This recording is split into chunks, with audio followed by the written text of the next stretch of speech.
Hi, welcome back.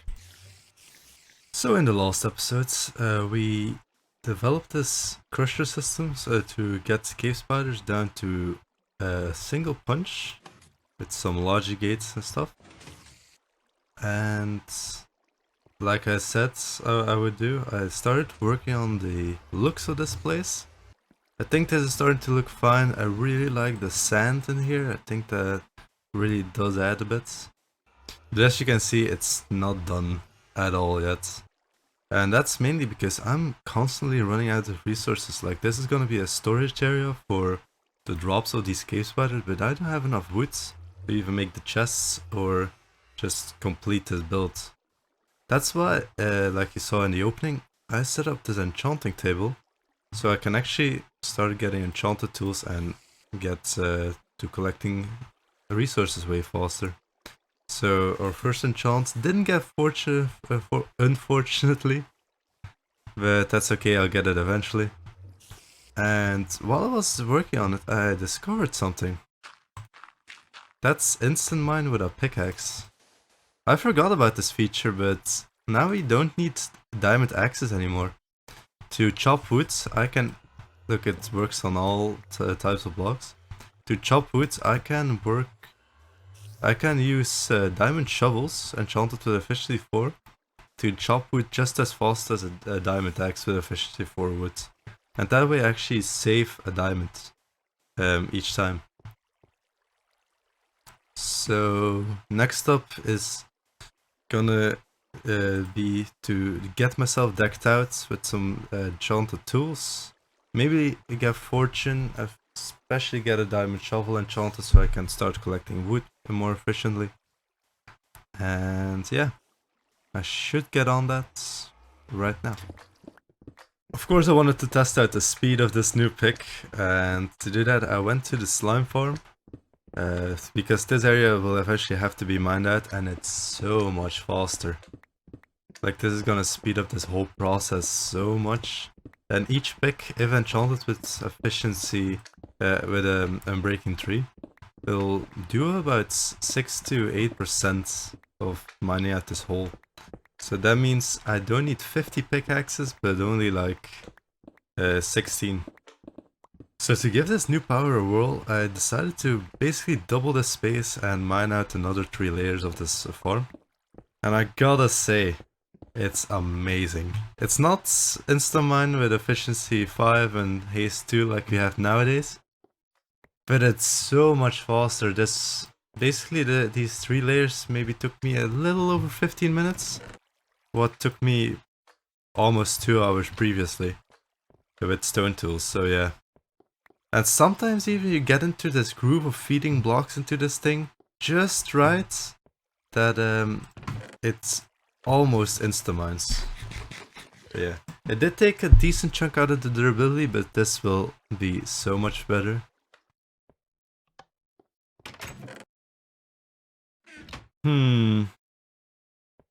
So it turns out I only have 1 diamond left. Ideal for a shovel, so I'm first gonna set up that.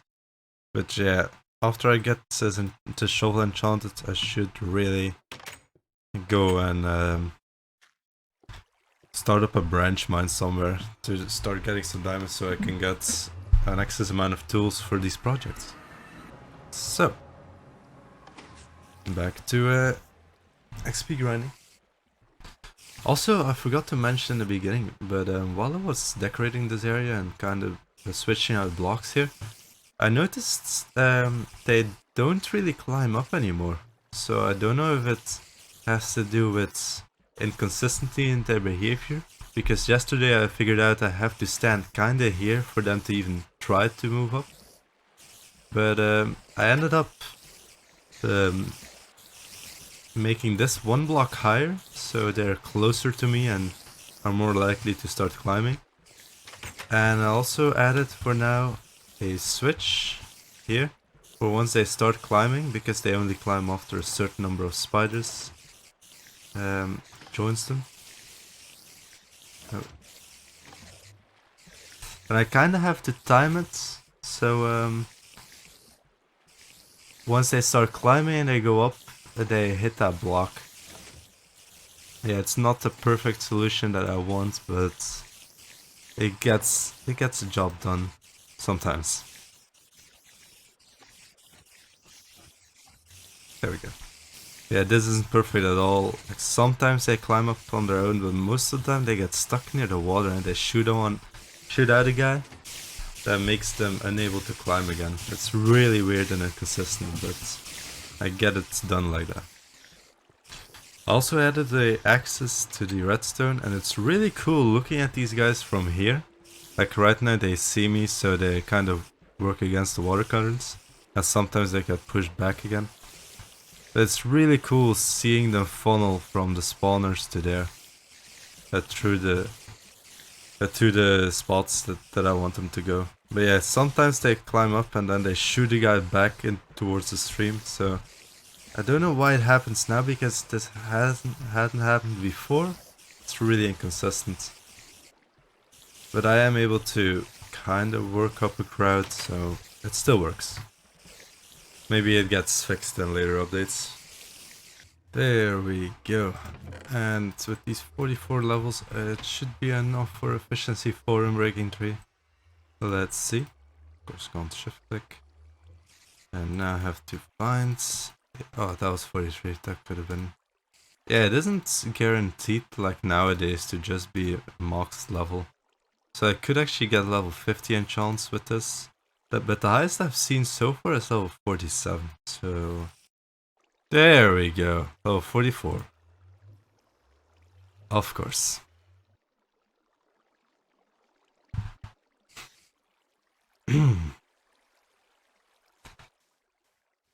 Well, anyways, I think it's time to hit a branch mine, start collecting some stuff, especially diamonds, and be able to deck myself out even further.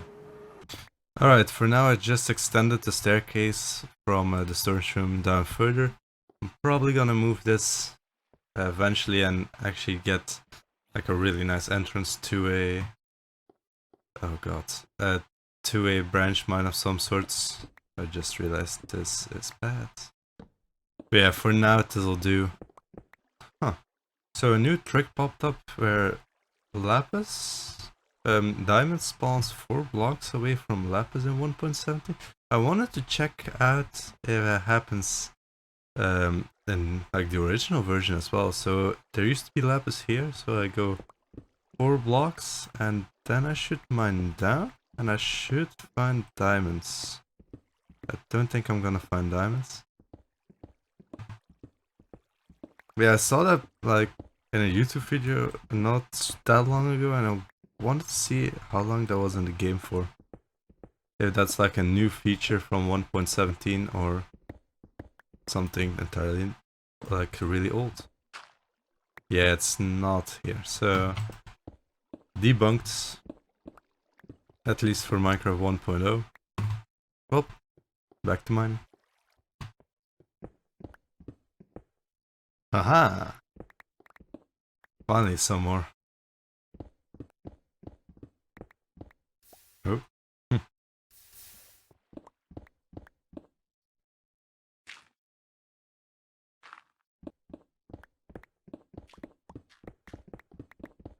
Aha! I found it. Oh.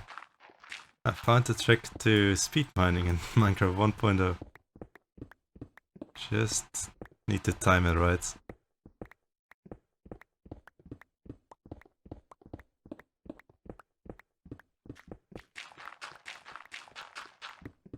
Yeah, boy! Oh, this is so amazing. Alright, the quote-unquote insta-mine trick is amazing. I definitely have to figure out how that exactly works.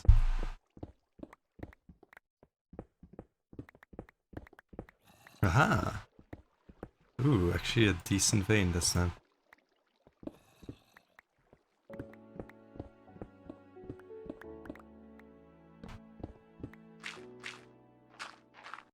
And there we go. After 3 branch mines of 3 high halls about 200 blocks long, I got this. And this is good. all that redstone is definitely gonna help with future projects. And I got a lot of stone nearby by mining it out too, so that's awesome for building. Before I head over to the spider spawner to enchant some more pickaxes and maybe a sword and boots, I don't know what I'm gonna do with these yet. I wanted to show you what I built off camera, and that's this thing. I decided to build up this house. It doesn't have an interior yet, but I wanted to like just build some simple houses off camera because this isn't really interesting to watch, but it gives a nice feel to the place the more it is built here. So if you remember, it was two rectangles that intersected barely on the corner, like one block offsets, and that resulted in this door. I can't put a pressure plate here because this one would stay open, this one would close then.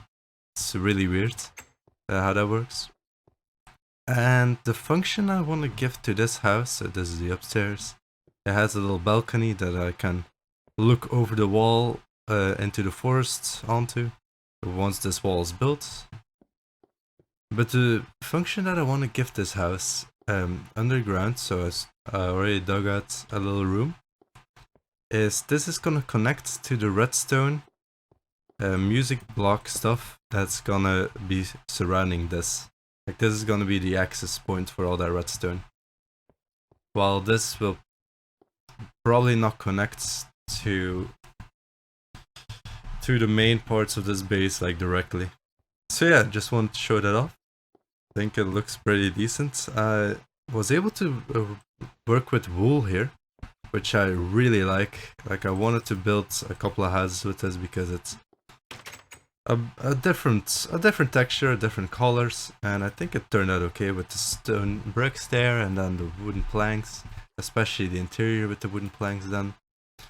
And I really like this little sandstone. I've basically been using the blocks I've gathered recently, and I think this turned out really okay. Well, after the spider spawner to get some more XP.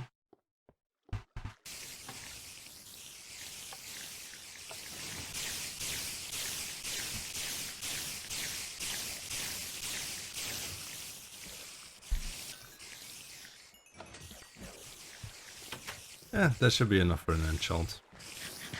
So I've been eating spider eyes while I've been doing this to save up on the bread because attacking these mobs actually takes a lot of saturation and food.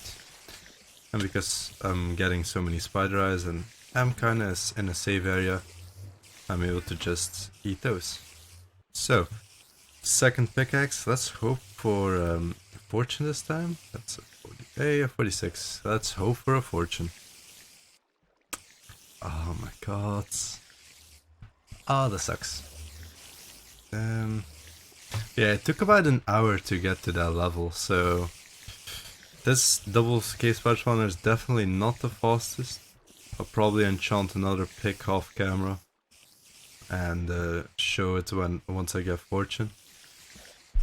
But yeah, a different type of XP farm is highly in order. This is fine for like the beginning, but I need to finish up the slime farm or explore the nether a bit more to find a double or maybe a triple blaze spawner.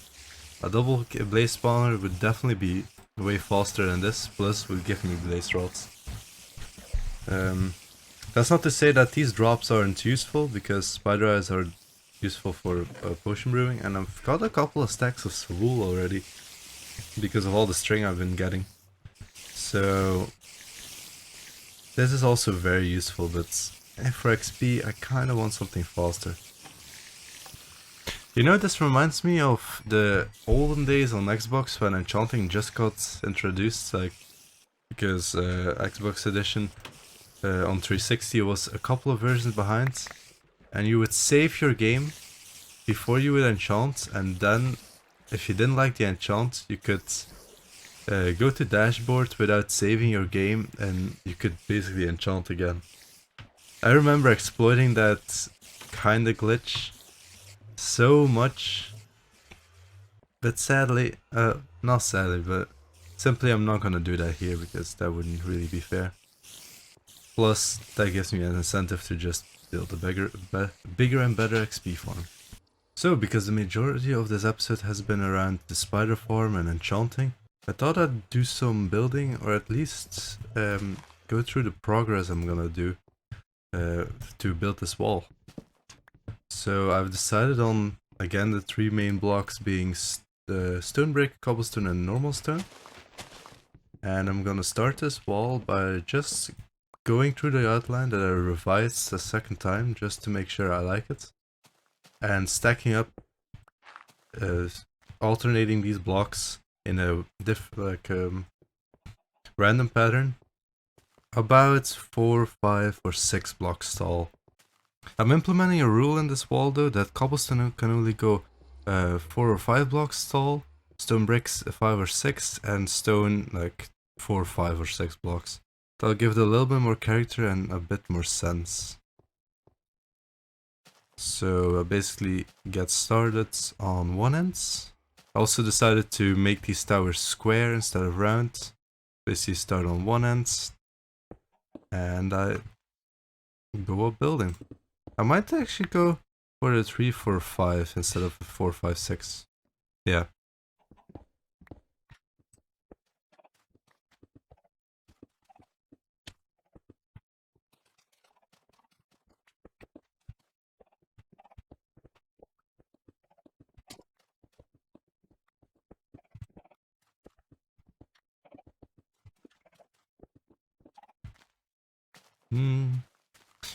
So what do I think of this already?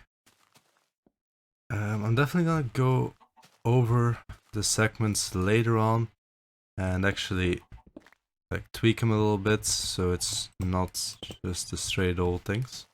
And definitely around these areas where the towers will be eventually to tie them in a little bit more. Yeah, I'm starting to like this. This is something that only really starts to shine once a decent amount of the build is done, I think. Alright, so with this basic shell built, it gives a decent feel of how it's gonna look at the end. Like this is basically the canvas that I'm gonna be building all the rest on. Next step is though adding slabs and stairs on the top of these to have a little bit more height variation than just 3 blocks.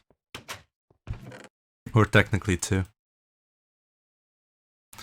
Sadly, because this is way before 1.14, I don't have any smooth stone stairs, but I just won't or slabs, but I just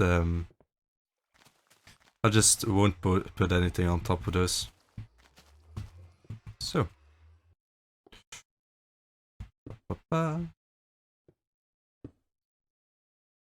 and just go around adding little details, not to every single one of them.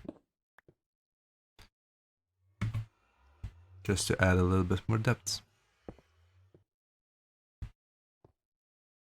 I also think this is way before any type of cobblestone wall, so I can't add those either. Otherwise that would have looked a bit more appropriate, I think, for some of these places. There we go, so now the tops are a little bit more varied with different blocks. Now the only thing I have to do is add a bit of debris at the base of this on both sides and it'll basically be done. That'll give the wall a sturdy look and also gives it more depth. So it's not just a blank wall. Alright, and there we go. I haven't done the outside yet. I still need to put in the towers. So yeah, the outside is still blank. But the inside is a lot more interesting. I think I'm gonna tweak this in between episodes. Just to make it a little bit more like popping out. Because right now, just the stone brick and cobblestone and sometimes stone isn't enough. I might have to add like stone brick, stone slabs, normal stone slabs. Or maybe some fences here and there. I don't know yet. But yeah, this adds a lot of character to this little district. Like it creates some spaces that weren't there before, like in behind this house. This now has a private little area once this tower is built. So something can be like something personal can be built here, only meant for people in this house. And overall, just gives a more safe and enclosed feeling. What I'm aiming for. But yeah, in between episodes, I'll finish the back and maybe start on build one tower to see what direction I want to go with this. And once this back thing is, once the back here is also filled in with debris, I can actually finally build one of those fields and tie it in with the rest of the build. And that's probably gonna do it for this episode. I ended up building a lot more and making a lot more progress on the village than I thought I would today. So that's always awesome. By next episode I should have that wall all like 99% finished. And maybe some of the towers, who knows. But yeah, thank you for watching, and bye.